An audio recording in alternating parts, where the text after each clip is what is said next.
In Alexandria, there was an immense library and an associated research institute, and in them worked the finest minds in the ancient world.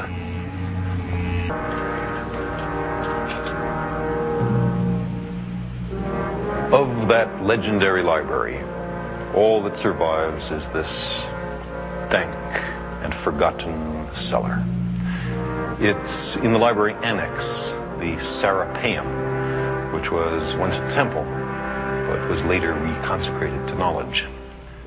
These few moldering shelves, probably once in a basement storage room, are its only physical remains.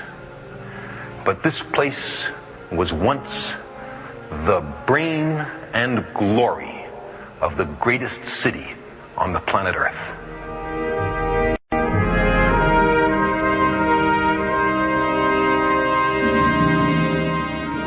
If I could travel back into time, this is the place I would visit. The Library of Alexandria at its height 2,000 years ago. Here, in an important sense, began the intellectual adventure which has led us into space.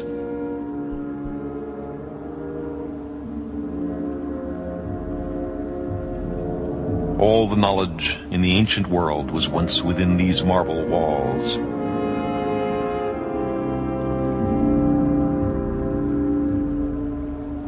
In the Great Hall, there may have been a mural of Alexander with the crook and flail and ceremonial headdress of the pharaohs of ancient Egypt. This library was a citadel of human consciousness, a beacon on our journey to the stars. It was the first true research institute in the history of the world. And what did they study? They studied everything, the entire cosmos. Cosmos is a Greek word for the order of the universe. In a way, it's the opposite of chaos. It implies a deep interconnectedness of all things, the intricate and subtle way that the universe is put together. Genius flourished here.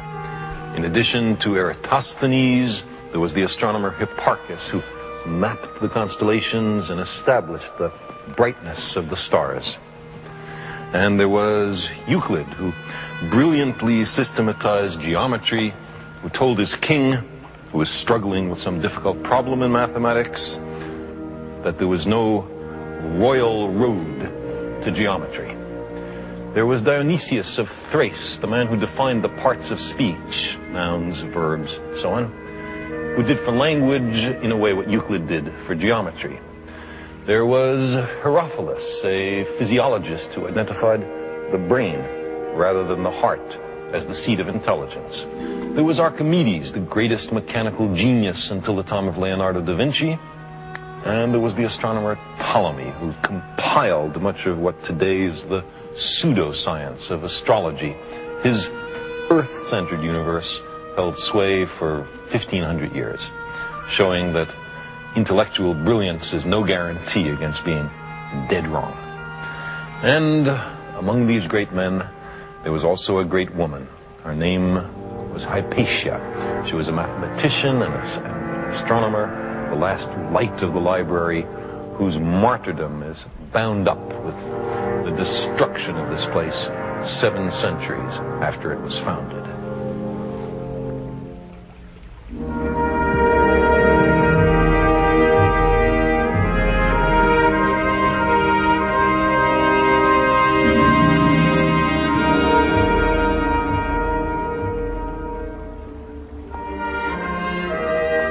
Look at this place.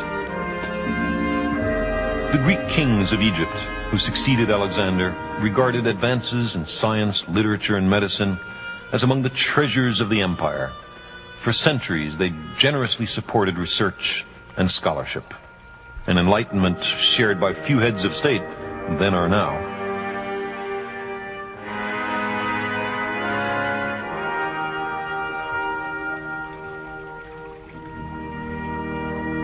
Off this great hall were 10 large research laboratories. There were fountains and colonnades, botanical gardens, and even a zoo with animals from India and sub-Saharan Africa. There were dissecting rooms and an astronomical observatory. But the treasure of the library, consecrated to the god Serapis, built in the city of Alexander, was its collection of books. The organizers of the library combed all the cultures and languages of the world for books. They sent agents abroad to buy up libraries. Commercial ships docking in Alexandria harbor were searched by the police, not for contraband, but for books. The scrolls were borrowed, copied, and returned to their owners. Until studied, these scrolls were collected in great stacks called books from the ships. Accurate numbers are difficult to come by, but it seems that the library contained at its peak nearly 1 million scrolls.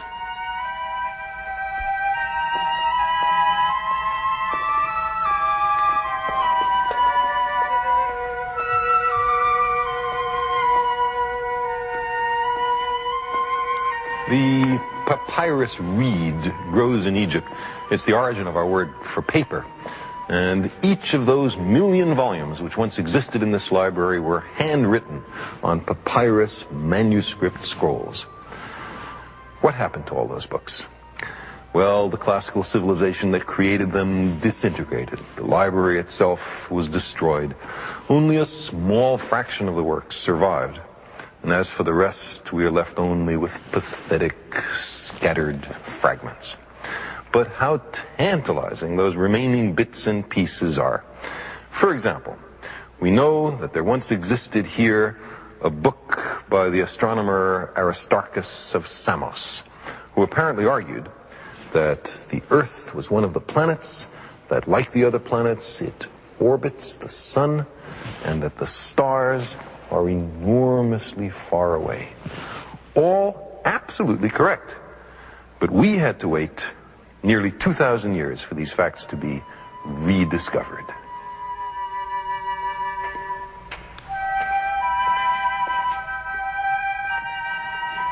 The astronomy stacks of the Alexandria Library. Hipparchus, Ptolemaeus. Here we are. Aristarchus. This is the book. How I'd love to be able to read this book, to know how Aristarchus figured it out. But it's gone, utterly and forever.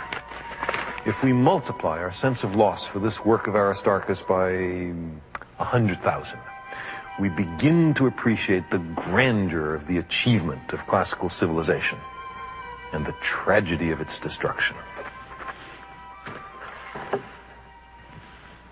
We have far surpassed the science known to the ancient world, but there are irreparable gaps in our historical knowledge. Imagine what mysteries of the past could be solved with a borrower's card to this library. For example, we know of a 3-volume history of the world, now lost, written by a Babylonian priest named Berosus. Volume 1 dealt with the interval from the creation of the world to the Great Flood, a period that he took to be 432,000 years, or about 100 times longer than the Old Testament chronology. What wonders were in the books of Berosus. But why have I brought you across 2,000 years to the Library of Alexandria? Because this was when and where we humans first collected seriously and systematically the knowledge of the world. This is the Earth as Eratosthenes knew it, a tiny spherical world afloat in an immensity of space and time. We were at long last beginning to find our true bearings in the cosmos. The scientists of antiquity took the first and most important steps in that direction before their civilization fell apart. But after the Dark Ages, it was by and large the rediscovery of the works of these scholars, done here, that made the Renaissance possible and thereby powerfully influenced our own culture. When in the 15th century Europe was at last ready to awaken from its long sleep, it picked up some of the tools, the books, and the concepts laid down here more than 1,000